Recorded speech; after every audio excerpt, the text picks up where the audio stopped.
जी अस्सलाम वालेकुम students. So now the topic is deep copy using copy constructor. अच्छा, हम ये चाहते हैं कि हम दो ऑब्जेक्ट्स को कॉपी करें, उसका डुप्लीकेट बनाएं, लेकिन जो हमारा क्लोन ऑब्जेक्ट हो ना वो जो ओरिजिनल ऑब्जेक्ट है उसको इंटायरली कॉपी कर ले. ठीक है, दोनों की मेमोरी शेयर्ड ना हो, दोनों की अपनी अपनी मेमोरी हो. ठीक है, और हम ये भी चाहते हैं कि दोनों के अंदर जो हम चेंजेस करें वो दोनों में रिफ्लेक्ट हो. ठीक है, अगर मैंने R2 के अंदर कोई चेंजेस किया ना वो उस तक रहें, और जो हमने R1 के अंदर चेंजेस किया ना वो उस तक रहें. ठीक है, इसका मतलब क्या है कि मैं और मेरी फ्रेंड दो डिफरेंट पेजेस के ऊपर काम करेंगे. मैं जो अपनी नोट्स बनाऊंगी या जो मैं अपनी चेंजेस करूँगी वो मुझे सिर्फ विजिबल होंगी, और जो जो मेरी फ्रेंड अपनी चेंजेस करेगी वो उस तक विजिबल होंगी, लेकिन हम दोनों के पेजेस जो होंगे ना वो एग्जैक्टली डुप्लीकेट होंगे. ठीक है, तो ये काम कैसे होता है. हमने कंस्ट्रक्टर के बारे में पढ़ा, तो हम क्या करते हैं कि भाई at the time of creation of that object, ठीक है, जब हमने ये जब हमने R1 बनाया, R2 बनाया, यहाँ पे भी देखें मैंने एक और ऑब्जेक्ट बनाया कॉपी कंस्ट्रक्टर, और also the topic with the deep copy. उसके अंदर मैंने दो जावा फाइल्स बनाई, वही सेम रेक्टेंगल, मैंने इसके अंदर भी कुछ भी नहीं किया. ठीक है, लेंथ और ब्रेथ है, डिफ़ॉल्ट कंस्ट्रक्टर है या नो आर्गूमेंट आप कंस्ट्रक्टर के लें, और हमारे पास पैरामीटराइज कंस्ट्रक्टर है, और सेटर के दो फंक्शंस है और एरिया. ठीक है, this is exactly the same code as this is the rectangle. ठीक हो गया. अच्छा, बिल्कुल इसी तरह मेरे पास यहाँ से मैंने सिर्फ अभी R1 क्रिएट किया है, 2 और 3. ठीक है, तो R1 क्रिएट किया. हम ये चाहते हैं कि जैसे ही मैं ये R2 क्रिएट करूँ ना, तो R2 को मैं क्या करूँ at the time of creation, मैं उसकी जो जितनी भी फील्ड्स है वो कॉपी कर लूँ अपने पास.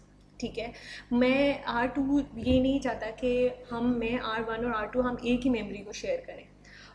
इट वांट्स कि मैं उसकी जो फील्ड वेरिएबल्स हैं ना, ठीक है, मैं उनको कॉपी करके एज अ इंटायर रेफरेंस में सब कुछ लेकर आऊँ. ठीक है, तो ये काम कैसे होगा. ये काम ऐसे होगा कि हम क्रिएट करते हैं यहाँ पे एक R2. ठीक है, यहाँ पे मैं पैरामीटर्स पास नहीं करूँगी. अब मुझे क्या करना है, मुझे R2 को क्या करना है, R1 का रेफरेंस पास करना है. मैं चाहती हूँ R2, ठीक है, आपने अपनी कॉपी क्रिएट की है. ठीक है, आप मेमोरी में नई जगह क्रिएट हो रहे हैं. ठीक है, और हम चाहते हैं कि आप R1 को एज अ कंप्लीट कॉपी कर लें.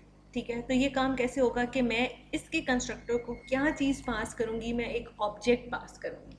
ठीक हो गया.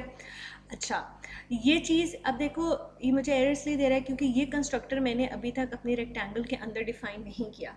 ठीक है, देखो ये एक ऐसा कंस्ट्रक्टर है. देखो कंस्ट्रक्टर ही है ना. कंस्ट्रक्टर क्या होता है कि जब आप ऑब्जेक्ट क्रिएट करते हैं तो वो आपके ऑब्जेक्ट की वैल्यूज़ को इनिशियलाइज़ करता है. अब मैं क्या करती हूँ भाई, ये एक ऐसा कंस्ट्रक्टर है रेक्टेंगल का जो कि इनिशियलाइज़ तो कर रहा है. अब ये डिफ़ॉल्ट भी नहीं है ना, ये पैरामीटराइज है. ठीक है, डिफ़ॉल्ट होता तो मैं इस पर वैल्यूज़ ही ना भेजती, ऐसे रखती. और इस पे एरर क्यों नहीं दे रहा, क्योंकि मैंने उसको वैल्यूज़ भेजे तो पैरामीटराइज है, और डिफ़ॉल्ट पैरामीटराइज दोनों मेरे इस फाइल के अंदर डिफाइंड है.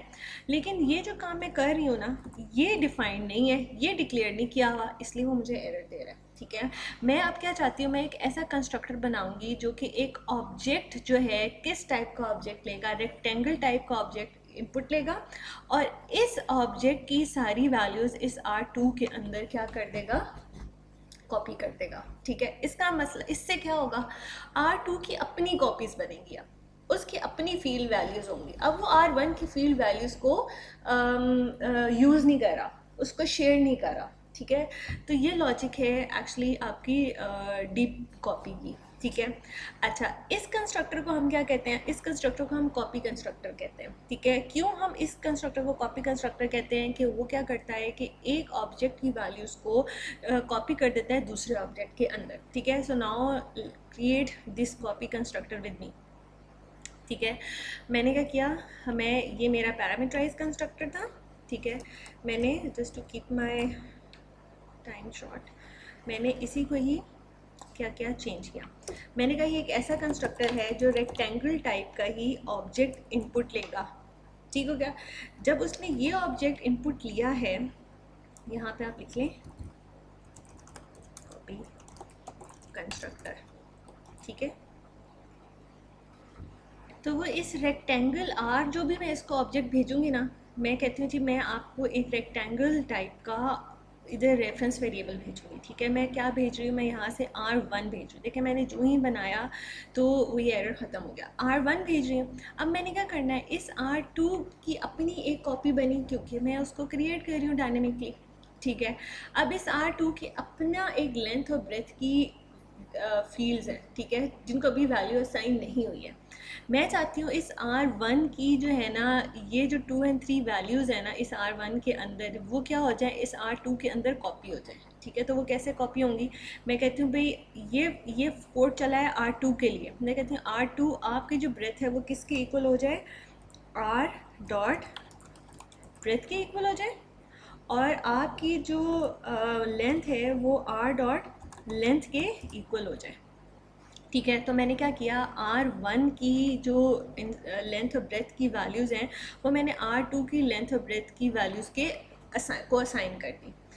ये काम करने से देखो क्या हो रहा है कि R1 के पास अपनी कॉपी है, उसके पास अपना पेज है जिसके ऊपर वो लिख रहा है। अभी सिर्फ मैंने क्या किया है, 2 और 3 की वैल्यू सिर्फ उठा के कॉपी की है R2 के अंदर, ठीक है। R2 के पास अब अपना पेज है, ठीक है। अगर मैं ये काम करती, ठीक है, अगर हम ये वाला R1 इक्वल्स टू R2 वाला काम करते हैं ना, तो ये एक R2 क्या कर रहा है, R2 इक्वल उधर ही पॉइंट कर रहा है जहाँ R1 क्रिएटेड है, ठीक है। This thing is a different thing, ठीक है। लेकिन अब यहाँ पे क्या हो रहा है, यहाँ पे ये हो रहा है कि भाई R2 अपने कहीं मेमोरी में डायनेमिकली क्रिएट हुआ है, उसकी अपनी फील्ड वैल्यूज़ हैं। हम क्या कर रहे हैं, हम R2 की वैल्यूज़ को उसके अंदर कॉपी कर रहे हैं, और ये कॉपिंग जो है वो हम कर रहे हैं at the time of creation of object using a constructor. इसलिए हम इस कंस्ट्रक्टर को कॉपी कंस्ट्रक्टर कहते हैं कि भाई ये क्या करता है, ऑब्जेक्ट की वैल्यूज़ को दूसरे ऑब्जेक्ट के अंदर कॉपी कर देता है, ठीक है। I hope I am clear.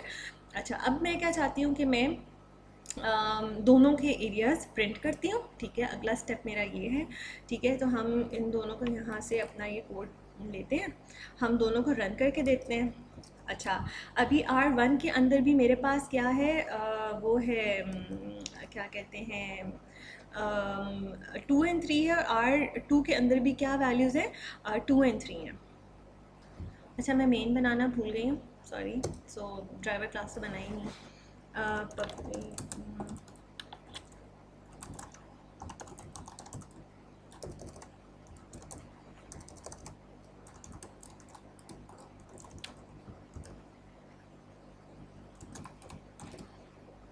ठीक है, and I need one more bracket here,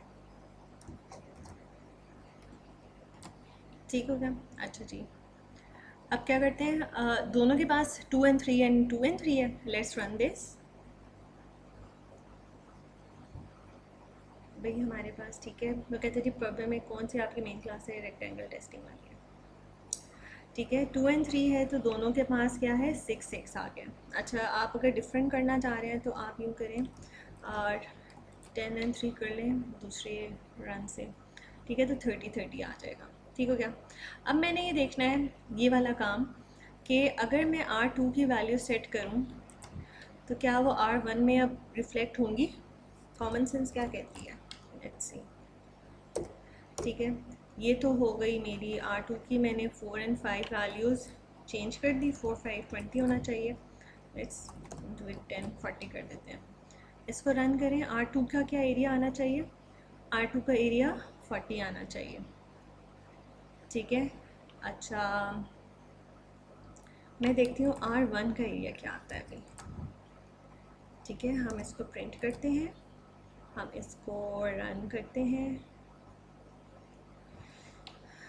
ठीक है। मैंने देखा कि मेरा पास R1 एंड R2 जब वैल्यूज़ हमने चेंज नहीं की थी, ठीक है, सेट करने से पहले, तो ठीक है, हमने R1 की वो वैल्यूज़ R2 में कॉपी की थी, कॉपी कंस्ट्रक्टर के थ्रू। तो वो जो है क्या हो रहा है कि दोनों ने एरिया 30 आया था। देन वी डिड व्हाट कि हमने R2 के लिए लेंथ और ब्रेथ दोनों चेंज किए हैं, ठीक है। तो जब वो चेंज की और मैंने R2 का एरिया निकाला तो वो 40 आया, जब मैंने R1 का एरिया निकाला तो वो चेंज नहीं हुआ, वो मेरे पास 30 ही आया। इस चीज़ की क्या वजह है, वही बात कि कॉमन सेंस ये कहती है कि भाई R1 के पास अब अपना पेज है, ठीक है, दोनों शेयर नहीं कर रहे, और R2 के पास अपना पेज है, R2 ने क्या किया है, R1 की सिर्फ कॉपीज़ को, ये जो वैल्यूज़ थी ना 3 और 10, इनको कॉपी किया था कॉपी कंस्ट्रक्टर के थ्रू। उसके बाद जो चेंजेस आप इस क्लोन ऑब्जेक्ट में करेंगे, ठीक है, वो रिफ्लेक्ट नहीं होंगी इस R1 के अंदर। भाई ये अपनी मेमोरी में अब लिख रहा है और ये अपनी मेमोरी में लिख रहा है। दिस इज़ कॉल्ड डीप कॉपिंग, ठीक है। और ये डीप कॉपिंग ज़्यादा करेक्ट गुड वे है टू अचीव, थोड़ा एक्सपेंसिव है but it is more effective, ठीक है। इसमें क्या होता है कि आपके क्लोन और ओरिजिनल में वो कम्प्लीटली डिसजॉइंट होते हैं। ज़ाहिर है यार, R1 अब मेमोरी में ख़ुद कहीं क्रिएट हुआ हुआ है, R2 मेमोरी में ख़ुद कहीं क्रिएट हुआ हुआ है, लेकिन हम क्या कर रहे हैं, R1 की कॉपी हमने क्या कर दी है, वैल्यूज़ वहाँ पे कॉपी करनी है।